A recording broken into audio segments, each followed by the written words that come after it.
Iya, Ya, ya, halo. dalam beberapa kesempatan ini ya, Dipantau mendapatkan terus laporan katanya.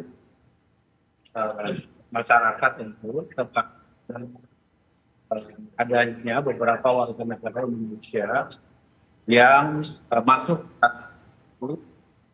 terutama tanah suci Mekah al-Mukarramah pada saat menjelang musim dan mereka dan dipulangkan air disebabkan karena mereka tidak menggunakan visa resmi yang dikeluarkan oleh pemerintah Saudi sebagai haji.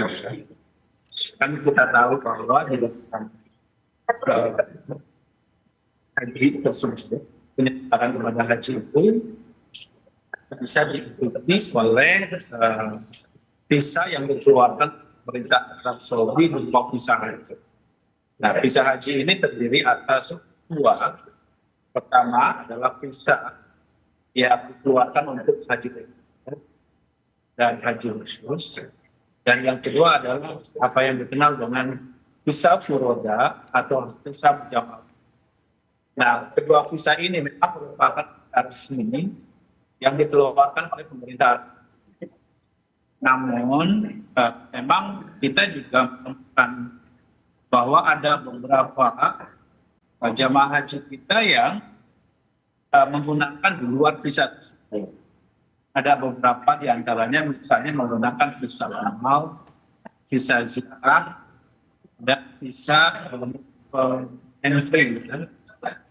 Itu dipergunakan pada saat pelaksanaan ibadah haji, tentu itu akan dinilai yang melanggar aturan yang ada di pemerintah Arab Saudi itu sendiri.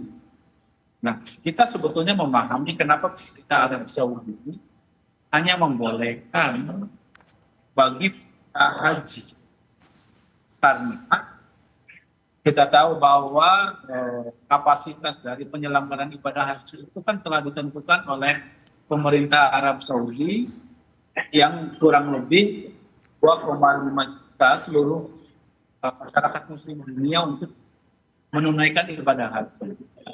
Nah, 2,5 juta tersebut ya, itu telah disiapkan tendanya, disiapkan konsumsinya, disiapkan transportasinya untuk menjalankan ibadah haji tahun ini. Oke. Nah, jika misalnya ada warga muslim yang menjalankan ibadah haji di luar yang telah dikeluarkan oleh pemerintah Arab Saudi itu sendiri, maka itu kan akan menimbulkan pertama tentu over capacity dari kapasitas penyelenggaraan ibadah haji. Dan yang kedua yang saya kira juga penting ya untuk disampaikan kepada masyarakat, dalam beberapa tahun terakhir ini kan saya sendiri sebagai pengawas haji itu kerap kali menemukan kasus di mana jamaah haji yang tidak menggunakan visa haji itu mengambil hak-hak calon jemaah haji yang memang telah membayar secara resmi kepada otoritas pemerintahan Arab Saudi. Misalnya ya, ini kami baru selesai nih melakukan rapat dengan Menteri Agama terkait dengan persiapan puncak haji untuk 3 hari ke depan. Nah, dalam beberapa kasus pada penyelenggaraan haji sebelumnya, itu ada beberapa calon jemaah haji akan melaksanakan puncak haji, ya, sebelumnya mereka menggunakan bis yang memang dipergunakan untuk calon jemaah resmi. Ya, menempati tenda-tenda yang seharusnya tenda itu dipergunakan untuk calon jemaah haji yang mendapatkan visa haji. Gitu. Nah, karena itu ya bagi masyarakat atau orang yang datang ke tanah suci dengan tidak menggunakan visa resmi dari pemerintah Arab Saudi itu berpotensi bisa pertama tentu tadi menimbulkan crowded ya karena tidak menjadi bagian dari calon jemaah haji yang mendapatkan pelayanan resmi dari pemerintah Arab Saudi. Yang kedua, tentu ini yang menjadi masalah, yaitu memakai fasilitas layanan yang seharusnya dimanfaatkan oleh calon jemaah haji yang resmi, sudah membayar umroh dan mereka fasilitasi oleh pemerintah maupun pihak penyelenggara ibadah haji khusus. Gitu. Oke, baik Kang Aceh. Ini kita lanjutkan. Pak Mustolih, kalau temuan dari Komnas Haji dan Umroh, apa temuan berkaitan dengan haji ilegal yang kadang marak jadi diskusi itu? Iya Mas Budiman, kebetulan memang kita membuka kanal aduan ya. Kanal aduan terkait dengan sebetulnya fokusnya kalau haji reguler itu kan sudah ada Kang Aceh di sana dan teman-teman tim WAS, kemudian ada inspektorat. Kita sebetulnya mau menjaring terkait dengan haji furoda dan haji khusus. Dan satu lagi adalah yang disebut dengan haji non visa haji begitu ya. Nah, ada beberapa laporan yang sudah masuk, salah satunya yang tapi identitasnya belum bisa kita buka sayangnya. Ada 2 orang dari salah satu wilayah di Banten yang hari ini bersama dengan 10 temannya itu kemudian lansia ini, usianya itu di atas 50 tahun, yang kemudian sampai sekarang mereka bersembunyi di salah satu kamar di daerah Arab Saudi, yang kemudian takut keluar karena teman-temannya sudah ditangkap. Nah ini kemudian mereka butuh minta segera dikeluarkan, tapi karena kondisinya dikeluarkan dari hotel dan minta pulang. Tapi karena mereka ini kan ilegal Mas. Mereka datang diiming-imingi oleh orang yang dianggap tokoh masyarakat, kemudian diputar dulu ke Mesir.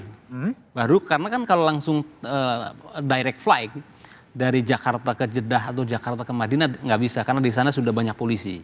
Nah maka diputar model begini itu kan ke Mesir, ke negara-negara di luar Arab Saudi begitu ya.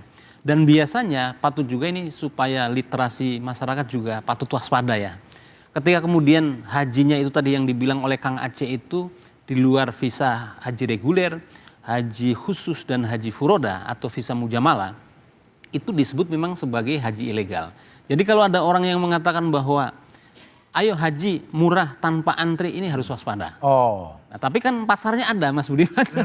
Karena memang semua masyarakat muslim dimanapun pasti akan ingin menyempurnakan rukun Islamnya, menyempurnakan keislamannya dengan cara berhaji. Sedangkan kuotanya kan terbatas. Oleh karena itu biasanya ciri-cirinya gampang. Satu, biasanya menggunakan kaki tangan bukan pemilik travelnya langsung.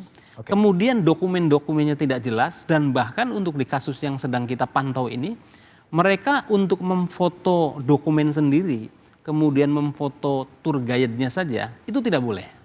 Tidak boleh oleh? Tidak boleh oleh yang membawa mereka terbang ke Mesir ini, sampai dengan mereka di sana. Bahkan keluarganya sendiri hampir kehilangan jejak. Untungnya mereka ini masih berkomunikasi dengan Berapa banyak yang model seperti itu? Ini saya kira ini akan banyak ya dugaan saya. Dan ini juga belum mendekati, apalagi ini sudah ditutup ya, Mekah dari kloter terakhir sudah selesai. Saya menduga ada cerita-cerita juga nanti haji-haji furoda yang gagal berangkat. Oke. Apakah memang problem haji ilegal ini karena problem pengawasan? Jawabannya setelah jeda berikut ini.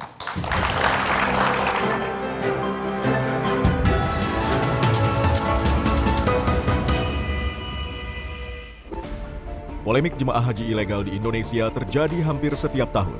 Keberadaan jemaah haji yang tidak terdaftar di Tanah Suci berujung kerugian, termasuk bagi jemaah haji resmi.